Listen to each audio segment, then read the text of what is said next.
한국전력공사가 운영하는 마이스터 고교 수도전기공고 정식교사 채용 과정에서 교감이 1인당 수천만 원 상당의 금품을 받은 혐의로 어제 기소되는 사건이 있었죠. 사립학교들의 이 정식교사 채용 비리, 어제 오늘 일이 아닙니다. 그 실태, 그 문제점 한번 들어볼까요? 기간제 교사를 하셨던 전 기간제 교사 대표 김민정 대표 연결합니다. 김 대표님 나와 계시죠? 네, 안녕하세요. 예, 기간제 교사 몇 년이나 하셨어요? 저는 3년 반 정도 경험을 했습니다. 지금은 안 하시고요? 네네. 왜 안 하십니까, 지금은? 학교에서 너무 부당한 대우를 받고 계속 기간제 교사를 할 수가 없어서 지금은 대학원 진학해서 공부하고 있는 중입니다. 네. 그 기간제 교사로 재직하실 당시에 사립학교에서 정식 교사로 채용할 테니 돈 내라 뭐 이런 제의가 많다던데 사실이에요?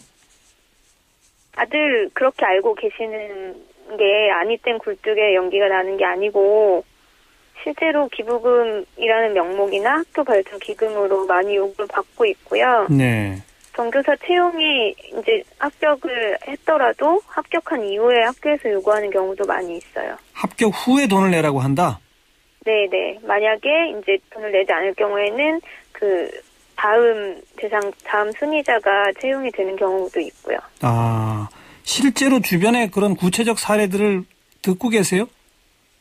네, 제가 사범대를 나와서 제 동기들은 거의 다 사립학교에서 이 금품 제의를 많이 받았었고, 실제로 금품 제의를 받아서 이제 돈을 못 내서 해고당한 경우도 많이 있어요. 그래요? 네. 어떤 식으로 제의를 하는 거예요? 보통은 이제 지인이나 인맥을 통해서 제의가 들어오고요. 그래서 하겠다, 돈을 내겠다, 발전기금을 내겠다 이런 의견을 주지 않는 이상은 학교 이름도 거의 이야기를 안 해주거든요. 그래서 비밀리에 이루어지는 계약이라서 지금까지 이렇게 법적으로 고발이 안 된 건 다 그런 것들 때문인 것 같아요. 그러니까 어느 학교 정교사다라는 얘기도 하지 않고 네, 일단은 돈을 준비해라. 네네. 그래도 또 준비하겠다라고 하면 그때 가서야 어느 학교다 이렇게 한단 말이군요. 네네. 보통 액수가 얼마예요? 지금 제가 아래쪽 전북 쪽 지역에서 8천만 원이었다는 요구를 들었고요. 8천만 원이요? 서울은 1억에서 2억이에요. 강남 쪽은 거의 1억 5천에서 2억이라고 시세가 그렇다고 이야기를 하거든요. 그래요? 네. 어제 기소된 사건을 보면은 3,500만 원하고 수백만 원 호가하는 그림 이렇게 돼 있는데 이거는 그러면 지금 말씀하신 액수에 비해서는 굉장히 적은 거네요. 네, 근데 제가 함부로 할 얘기는 아니지만 일부분이 아니었나라고 또 생각을 합니다. 그게 나눠서 전달이 되지 않았을까라고 생각이 되는데요. 어떤 김 대표께서 듣고 계시기에는 서울 같은 경우는 1억에서 2억이다. 네네. 근데 이게 대부분의 사립학교가 그런 겁니까? 일부 몇몇 사립학교만 이런 겁니까? 대부분이라고 하기는 제 주변에도 깨끗하게 그러니까 정말 투명한 절차를 밟아서 들어가신 분들도 있기 때문에 대부분이라고 할 수는 없지만 제가 볼 때는 70% 정도의 친구들은 거의 그런 제의를 받았고 그랬던 것 같습니다. 네. 그런데 이게 돈을 내라고 하면서 그걸 기부금이나 학교 발전 기금이라고 한다고 그랬잖아요. 네네. 그러면 실제 그 돈은 누구한테 가서 어떻게 쓰여지는 겁니까? 그거는 학교 발전기금을 낸 후에는 어떻게 사용되는지를 물어볼 수가 없죠. 일단은 서로 불법적으로 채용을 했기 때문에 채용이 된 정교사가 이제 그거에 대해서 괜히 물어서 긁어부스럼을 만들 필요가 없잖아요. 네네. 그러니까 적어도 그 돈이 진짜 학교 발전 기금에 들어갔는지 아니면 특정인의 개인 계좌로 들어갔는지 이것까지도 확인이 안 됩니까?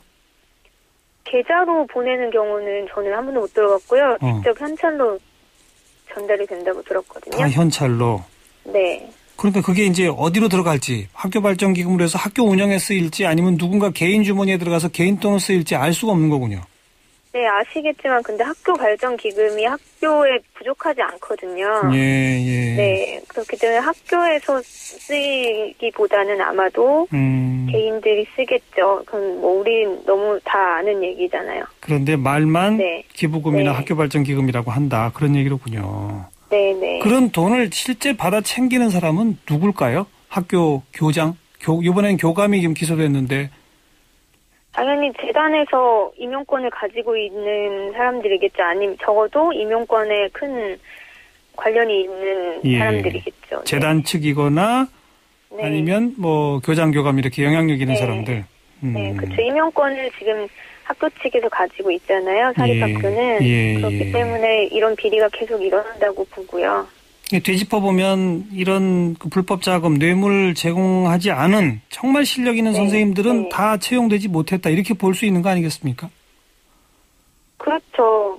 그러니까 저희는 그게 필수 조건이 돼버려서 이제는 실력을 가지고 돈을 냈다 안 냈다 이렇게 얘기하기도 너무 어려운 문제가 돼버린 것 같아요. 아, 그래요. 네, 네. 실력이 있어도 돈이 있어야지만 가능하기 때문에. 필수 조건이라고까지 표현하시는군요. 네, 네. 참. 그렇게, 근데 다들 알고 그러니까 일반인들이 알고 계실 정도면 이게 어느 정도 심각한 건지 다 아실 텐데. 예. 네, 네. 근데 이게 지금 뭐 몇십 년을 계속해서 얘기되고 있는 건데 더 심해지고 있는 것 같긴 해요. 액수가 더 커지고 있고. 네, 네. 그런데 아무튼 양쪽 다 불법이기 때문에 공개가 안 되고 그리고 네. 그냥 묻힌다 이 말씀인데 이런 비리를 근절하려면 어떻게 해야 한다고 보십니까?